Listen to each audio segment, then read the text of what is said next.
This episode is brought to you by Amazon Prime. There's nothing sweeter than baking cookies during the holidays. With Prime, I get all my ingredients delivered right to my door, fast and free, no last-minute store trips needed. And of course, I blast my favorite holiday playlist on Amazon Music. It's the ultimate soundtrack for creating unforgettable memories. From streaming to shopping, it's on Prime. Visit Amazon.com/Prime to get more out of whatever you're into. Greetings, conversationalists. Welcome. It is Eric Erickson here, the second hour of this fine show. 6 after the hour, we should get started with media accountability. I have seen the media now, since the George Stephanopoulos interview, go into unbridled, unmitigated damage control, trying to claim that, they had no idea. Here's the problem for the media right now. One, they either knew and participated in a cover-up or they did not know. And somehow Big Mama 32875 and Mad Trucker Billy Bob 511 on Twitter knew with their anonymous accounts that Biden had dementia, as did 70% of the public, and the American Press Corps did not. Why is that? And the spin is somewhat outlandish on this. On September 22nd, 2018, Peter Baker in the New York Times wrote this: President Trump has not even taken office before critics who considered him dangerous began imagining how to get him out. One idea floated from the very start was the clause in the Constitution permitting the removal of a president deemed unfit to discharge his duties. 25th Amendment to the Constitution, Article 4, David Frum, a conservative author and former speechwriter for President George W. Bush, wrote presciently just 8 days after Mr. Trump's election in November 2016. There has been a lot of talk about it. Really, there's been a lot of talk about it. That's Peter Baker operating in the New York Times in September of 2018. And why is that relevant? Because Peter Baker has not written a thing about the 25th Amendment. In fact, this is Peter Baker's spin on July 5th. Varying treatment of Biden and Trump puts their parties in stark relief. One of America's political parties has a presidential candidate who is really old and showing it. The other has a presidential candidate who is a convicted felon, adjudicated sexual abuser, business fraudster, and self-described aspiring dictator for a day, and also really old. One of the parties is up in arms about its nominee and trying to figure out how to replace him at the last minute. The other is not. That's Peter Baker, who was willing a slightly more than a year, about a year and a half into the Trump administration, to consider the 25th Amendment. And here he's trying to hump Joe Biden's leg in the Democratic Party, say, oh, they're the superior party. Now, here's what happens. Brian Stelter, who is he's not a media critic, he's a media fanboy. I don't mean that disrespectfully. He's a nice guy, but he's not a critic of the media. He circles the wagons around the media and defends the media unless it's Fox News. He's willing to criticize Fox News, but then he defends everyone else in the media. He's like, oh, the media, they did nothing wrong here. They didn't cover for this. Surely they were surprised. But can't then answer the question of if they were that surprised, how were they surprised when no one else was? He went on Jim Sciutto's show on CNN, who was an Obama appointee, by the way. He worked in the Obama, not an appointee, he was an employee of the Obama administration, made his way to CNN, as so many Democrats do. And what I find notable is in the morning on July 5th, Peter Baker comes out with this spin in the New York Times, and it is promptly regurgitated by Brian on CNN. I think before the last week, voters were ahead of the media on this. What I mean is that voters had already decided, most voters, that Biden was too old to be president for 4 more years. But now the elite media is ahead of the Democratic base. The elite media, like The Economist, calling on Biden to resign. All this talk about a Kamala Harris presidency.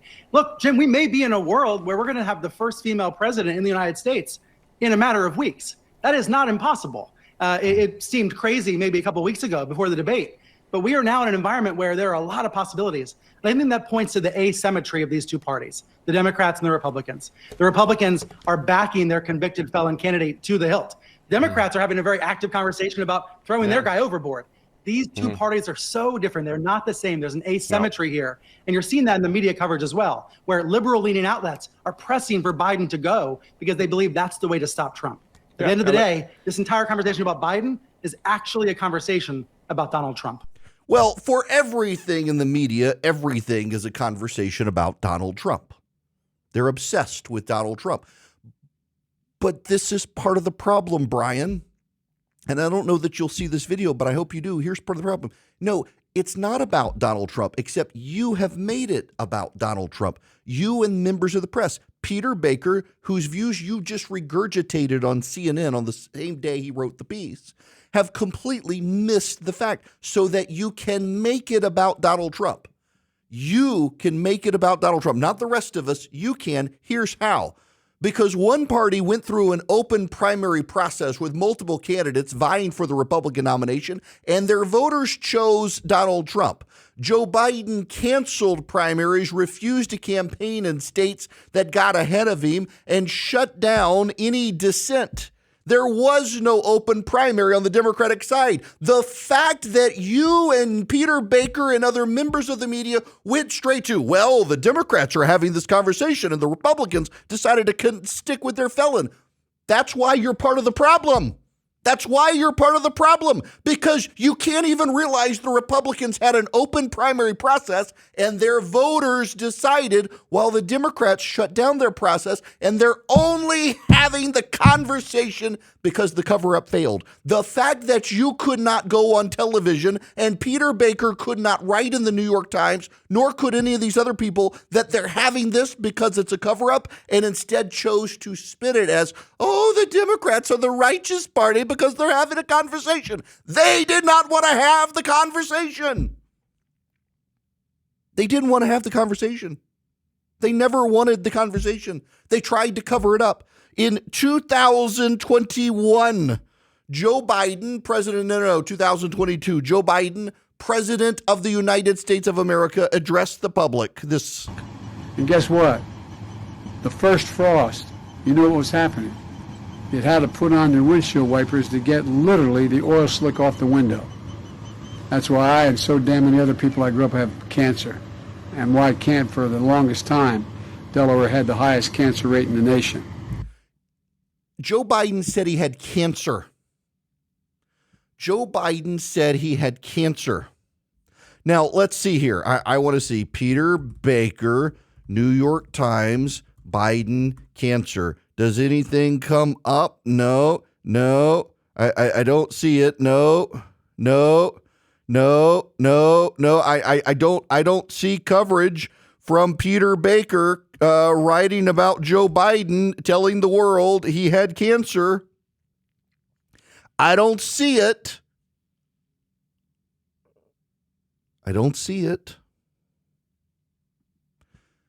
So you guys in the press, instead of writing about the cover-up, your immediate reaction, led by Peter Baker in the New York Times, who was willing to go 25th Amendment on Trump a year and a half into his term, your immediate reaction is, well, the Democrats are the more virtuous party because they're having a conversation about getting rid of their candidate, and the Republicans, they're sticking with a convicted felon and sexual abuser and the like. The Republicans had the open primary, and that's the choice of the voters. You people lecture the rest of us on democracy. The Republicans went through a democratic process, and now you're praising the Democrats for upending a democratic process they already short-circuited. Do you not see how stupid you people can be when it comes to humping Joe Biden's leg? Because that's what this ultimately is. It's humping Joe Biden's leg because you don't want to admit that you were played. You don't want to admit you covered it up. And instead, you can't admit that you were fooled, so you have to, oh, the Democrats are more virtuous than the Republicans.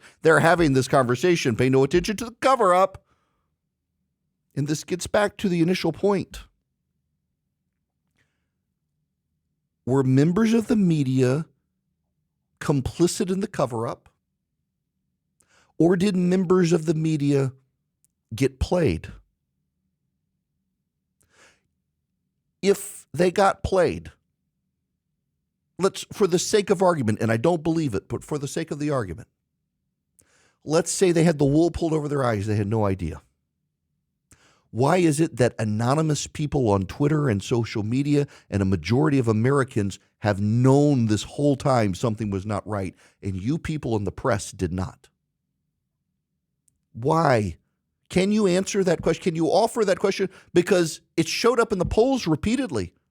It's showed up in the polls constantly, and every time it's come up, you people in the press have been dismissive of it, and in many cases have tried to say the Republicans were taking things out of context when they weren't. In fact, a case in point, hey, Brian Selder, if you're listening, this is important. 2-3 weeks ago, there was a video of Joe Biden at a Juneteenth celebration, and he was frozen in place. And Republicans said, oh, my God, the president's frozen again.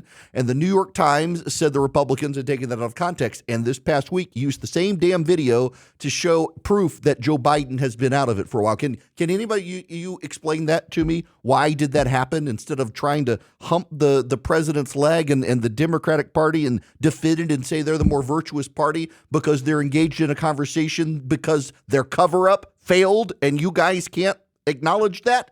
This is a damning indictment on the American media. You guys gave the Democrats a pass on inflation, claiming it was transitory. You've been lecturing Americans with grocery prices up 20 to 30% that actually the economy is doing well. Even if they don't feel it, they should thank Joe Biden. You've given the Democrats a pass on illegal aliens killing Americans, saying actually Americans kill more people than illegal aliens. Tell that to Laken Riley. Oh, I'm sorry, you can't. She's dead.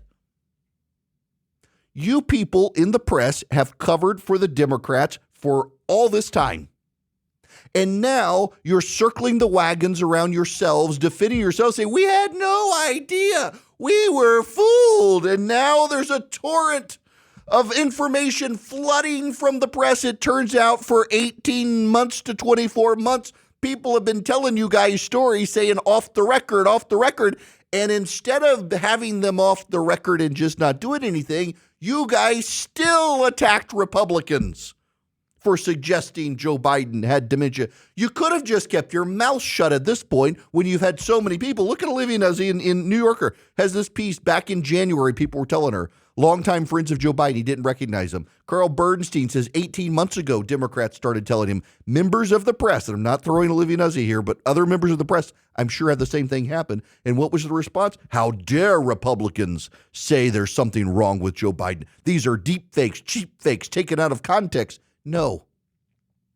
Y'all are the only people in America, you members of the media, and those around Joe Biden, but I repeat myself, y'all are the only ones who've tried to claim there was nothing wrong with Joe Biden. Everyone else has known it.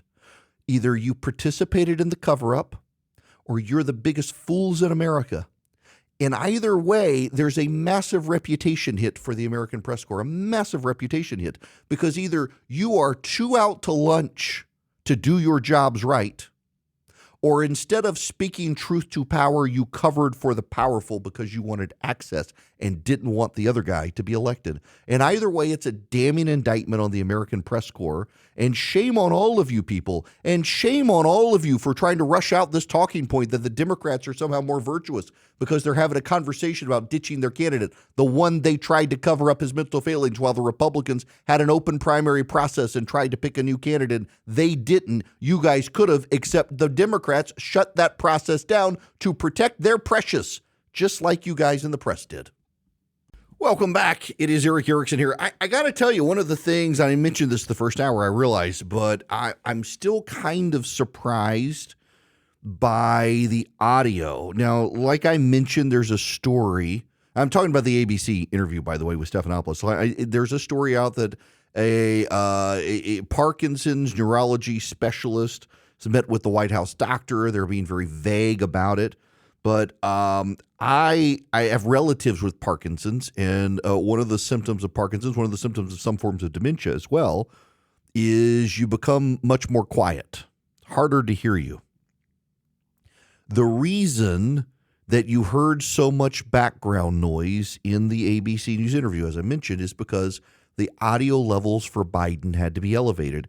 And you know that this is the case because when George Stephanopoulos spoke, the buzzing in the background, the air conditioner that they could pick up in the background, it went down. The audio went down. Now, I'm not an audio engineer, but I have to control my studio audio myself.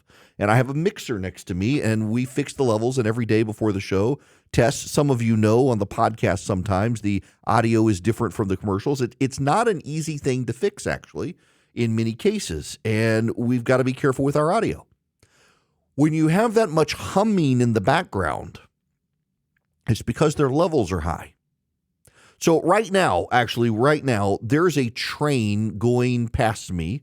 Out my studio window, there's a train going past. And I can hear it, but you can't hear it. Were I to raise the audio levels, I'm not going to because it would mess me up for the rest of the show. I would never get them right again. But were I to raise the audio levels, you would hear a little bit of a buzzing, and you'd be able to hear the train going past. A radio microphone, this particular sort of microphone, is it's not omnidirectional. So I have to talk directly into the microphone like this. So this is me talking really close to the microphone. This is me cupping my hands around the microphone so it captures everything. This is me now about 12 inches back from the microphone. And this is me over to the side of the microphone. Now this is me to the side of the microphone looking at the microphone. Now this is me back at the microphone. See, this is a very... it's a very sensitive microphone, but it only picks up in one direction. An omnidirectional microphone like the lavalier mic, it can pick up audio from every direction. They're very sensitive and you have to adjust it. But when the speaker is speaking very softly, you have to raise the audio power and level so much that it captures all the background.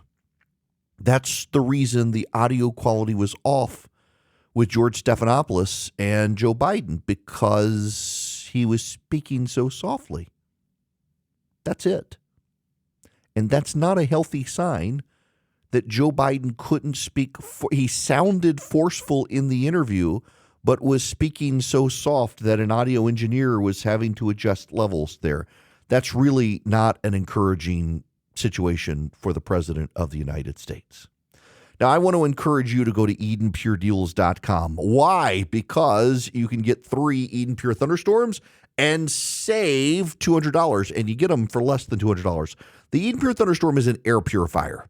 So it traps dust, it traps pollen, it traps the stuff floating in the air on electrostatic plates, no less. So you don't have to buy a subscription to keep getting filters. But where it really shines, where I love it, it's an odor eliminator. So the Eden Pure Thunderstorm wipes out odors. Uses ozone, wipes out odors. And I've had these in hotels. I've carried one. They're so small you can hold it in the palm of your hand. You go to EdenPureDeals.com. You put in Eric3, ERICK3. You can get 3 Eden Pure Thunderstorms for less than $200, and you save $200. You wipe out odors, pet odors, litter box odors, smoke odors, musty odors, cooking odors, you name it. I've had them in hotels. I've carried one in hotels, and they just work. EdenPureDeals.com. The discount code is ERICK3, ERICK3. You'll get 3 of them for less than $200, saving $200. EdenPureDeals.com. Welcome back. It is Eric Erickson here, 35 after the hour. The phone number is 877-973-7425. Should you text the word engage? You can buy tickets to the gathering. It's coming up August 8th, 9th, and 10th in Atlanta, Georgia. I can't tell you now all of the guests because of security. We have guests. There's a security protocol. But we'll have Governor Kemp, DeSantis, Ducey, Youngkin. We will have a number of senators and congressmen. It's going to be a great time. We'll have some surprises. And so if you want a ticket, text the word engage to 33777. And you are absolutely, I'm looking forward to having everybody here. It'll be a good time. The format for the speakers is 30 minutes on stage. They have to answer your questions previously submitted to me. I weave them into conversation with each of the candidates. I'm looking forward to it. Now, I want to spend a little more time on something related to all of this media stuff. So there are political obsessions. And if you were coming of age At a certain time in the United States of America, you were into politics, you probably watched The West Wing. The West Wing is an Aaron Sorkin series about a Democratic president. There's always a Democratic president. The Democrats are always the heroes. The Republicans always the villains. And it was a soaring rhetoric and wonderful speeches and lots of great dialogue and about the inner workings of President Bartlett's White House, played by Martin Sheen. Had Rob Lowe and others in it. John Goodman was in it for a time. And there are people who went to work in Washington, D.C. because they were inspired by the West Wing. There are reporters who became political reporters because they were inspired by the West Wing. Then there's the Netflix series. Actually, the original British series I still maintain was better. House of Cards, Francis Urquhart. It was the British series, y'all, House of Cards, is brilliant. But it's made famous by the Netflix adaptation that starred Kevin Spacey until we had to cancel him. And there are people who watch House of Cards, and they are convinced that Washington is like House of Cards. Everybody sleeping with everybody, which is in some cases true. That there are machinations, that there are conspiracy theories, that people are killing people. I mean, your average listener of talk radio outside of mine, thank God you guys have a high IQ, but the Alex Jones listeners of the world and stuff, everybody's convinced of these grand conspiracies and people are killing people and the corporations are sinister and everybody's corrupted. It's not really true. It makes people feel good to believe that because they can rationalize when things don't go their way, that, oh, somebody paid somebody and somebody's sleeping with somebody. It's not really that way, although maybe House of Cards is closer to reality than The West Wing. But the truth of the matter is Veep. I can't play you Veep because the profanity in Veep is through the roof. But Veep is actually Washington, D.C. Veep is an HBO series. If you can handle the language, and also Donald Trump kind of broke it in the last year. It wasn't as funny. It took itself too serious and rage against Donald Trump, even in the comedy. But Veep is actually a very funny series overall. Selena Meyer is the vice president of the United States, and she is a blithering idiot. In fact, Kamala Harris is probably modeled on her. And the entire series shows that the staff are ruthless and cutthroat and overly ambitious, but there's a problem in Washington, D.C. There's a glass ceiling not for the women, but for everyone.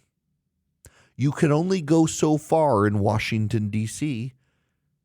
The president's got to be elected. Members of Congress have to be elected. You can be a staffer. You can be a ranking staffer. You can become a lobbyist. But at the end of the day, the public still does matter somewhat in their voting. And there's only so far you can go. And everybody's an idiot. People aren't actually very bright. Members of Congress you think are geniuses aren't. Like I heard someone the other day on social media describe Vivek Ramaswamy this way. Vivek Ramaswamy is what a dumb person believes a smart person sounds like. That is probably the most accurate characterization of anyone I've ever heard of. Vivek Ramaswamy is what dumb people think smart people sound like.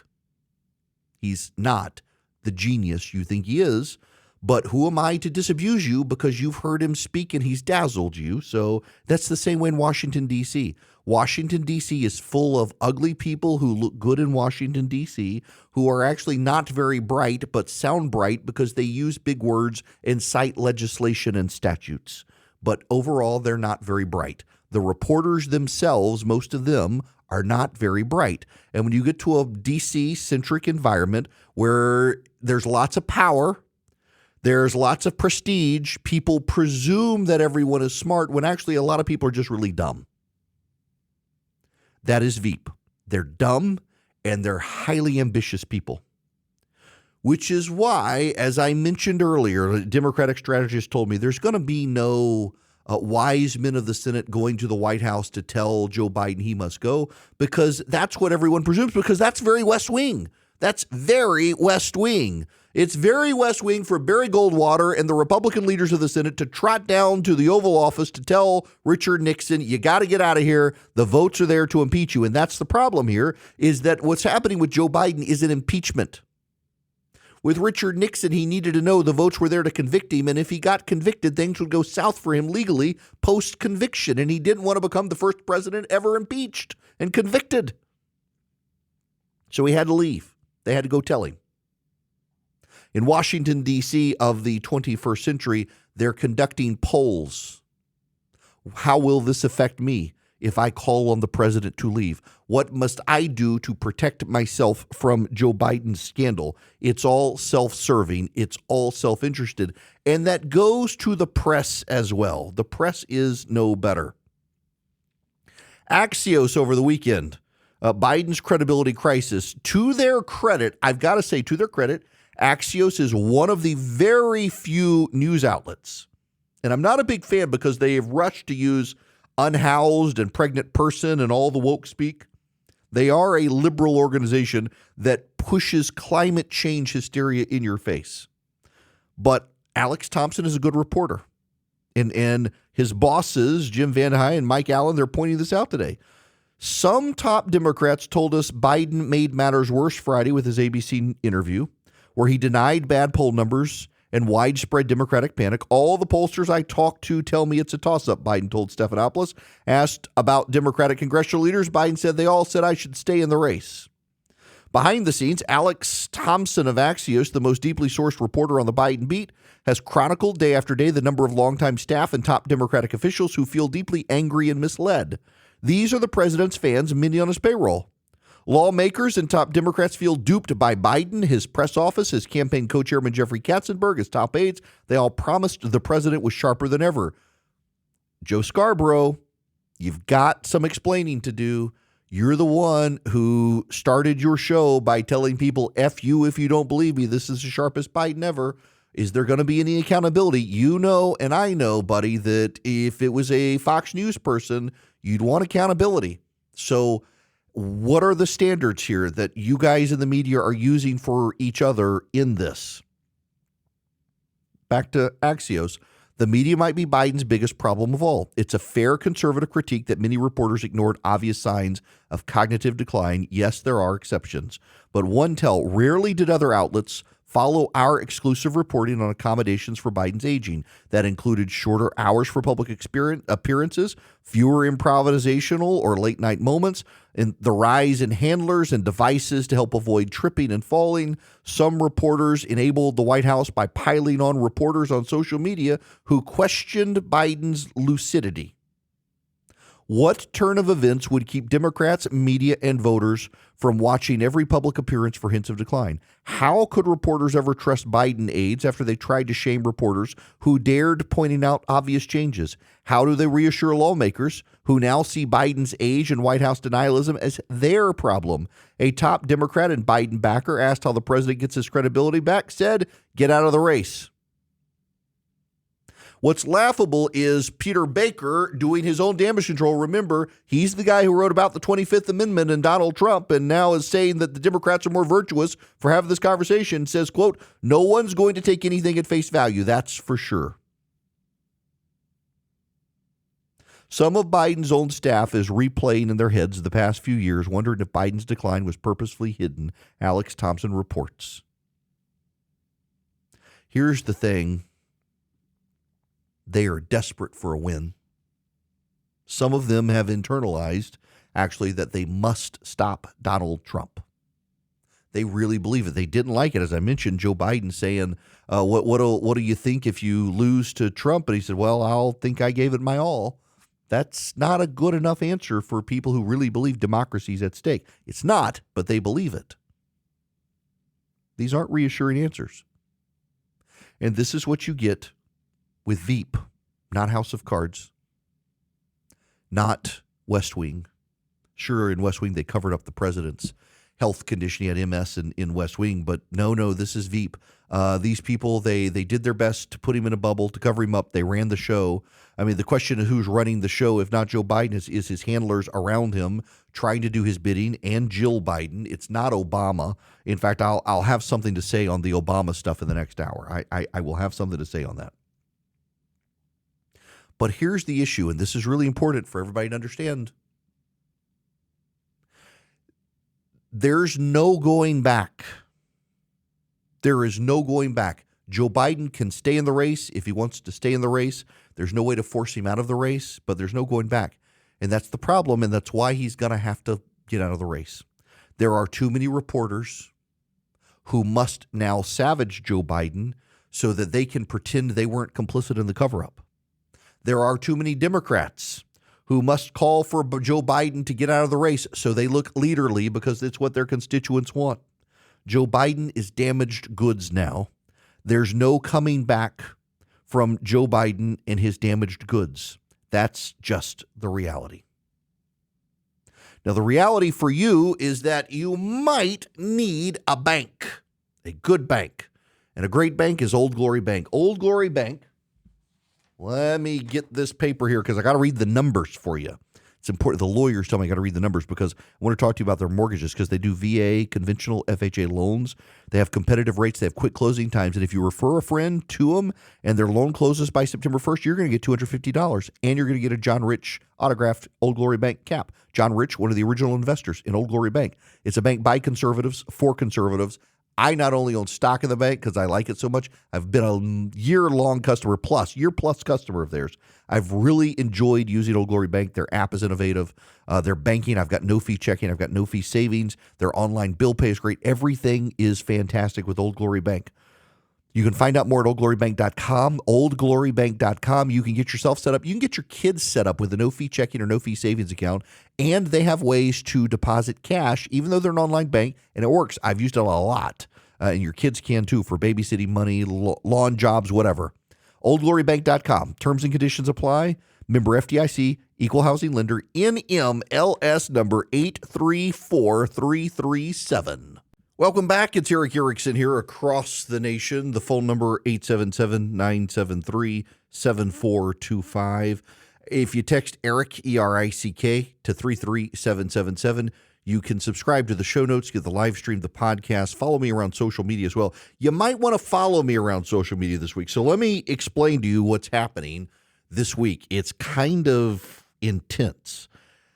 I'm doing the audiobook for You Shall Be As Gods. The book has come out, and the publisher is begging me to ask you to please order the hard copy book, which you can do by texting data to 33777. Why? None of us actually really make anything on the audiobook. It may be, you go ahead and buy it if you want. It's going to be a little while before it comes out because I'm only now recording it, but you can get the hard copy, and I hope you might consider it. If you text data to 33777, it's on sale at Amazon right now, and they can get it to you quick. The reviews are great, but I'm recording the audiobook this week. So here's what this means for my voice and for all of you. I'm getting up at 6 o'clock in the morning. I am starting my show prep. I'm staying in a hotel all week. At 9 a.m., I enter the recording booth. And from 9 a.m. till 11 a.m., I record. And then I leave. And I drive to the studio. And I do the show. Finish show prep and do the show. And at 3 p.m., get in the car, drive back to the production studio. And I'm there for from 4 to 6. So I'm doing 2 hours in the morning and I'm doing 2 hours in the evening, and I'm doing it all week. So essentially, I am talking 7 nonstop hours every day this week between the audiobook and this. And I'm trying to like I've got a padded hour to grab food and get back and forth and do all that. But y'all, I am going to be beat by the end of this week. I'm going to be exhausted. I've wanted to go to Barnsley and hang out, but like I was looking in Like one of the days I wanted to go, it's like it's checkout only, there's no check-in, and I don't know. So for those of you outside of there's a place in North Georgia called Barnsley Gardens. If you ever want a relaxing, and many of you are within driving distance of my voice right now, of Atlanta, Barnsley Gardens is up 75. Maybe I shouldn't even be telling you this because then I'm never going to be able to get a room. But in any event, it's a fantastic, family-friendly place, reasonably priced. They have little cottages. They have an inn. They have a restaurant. They've got a great golf course. They've got skeet shooting and fishing, horseback riding, ATVs through the woods, ponds and trails. And it is my ultimate happy place. I love going to Barnsley Gardens. It's so relaxing to me. In any event, it's unfortunately harder and harder to get a reservation in there, but I'm going to try. In the meantime, I'm exhausting my voice for you guys. Now, we've got a lot of other stuff we got to talk about. We've spent a lot of time on the damage control for Biden, a lot, but there's so much more in the world going on out there beyond Joe Biden, and I do think we need to talk about the rest of that, and so we will. The phone number, 877-973-7425. If you want to be on the program, you can text ERICK, ERICK, to 33777, and you can go to omahasteaks.com today, and you can get a grilling package for the summer. It is hot off the grill. You can get your food hot off the grill. You can get it from omahasteaks.com. If you put ERICK, ERICK, in as your promo code at checkout, you will get $10 off their great packages. $99, you get $10 off. omahasteaks.com. Remember, they have a 100% satisfaction guarantee as well. I actually cooked some, and I did it in my pizza oven. I had the New York strips from Omaha Steaks. Cast iron skillet in the wood-burning outdoor pizza oven, threw some rosemary into the fire. It was fantastic. They were so delicious, so tender, so flavorful. Aged at Omaha Steaks and delivered to me. I thawed them and threw them in the cast iron skillet in the pizza oven. They were remarkable. You can get this great package, $99 at omahasteaks.com. Put ERICK in, ERICK, as your promo code at checkout. You'll get an extra $10 off. omahasteaks.com. Go check them out today.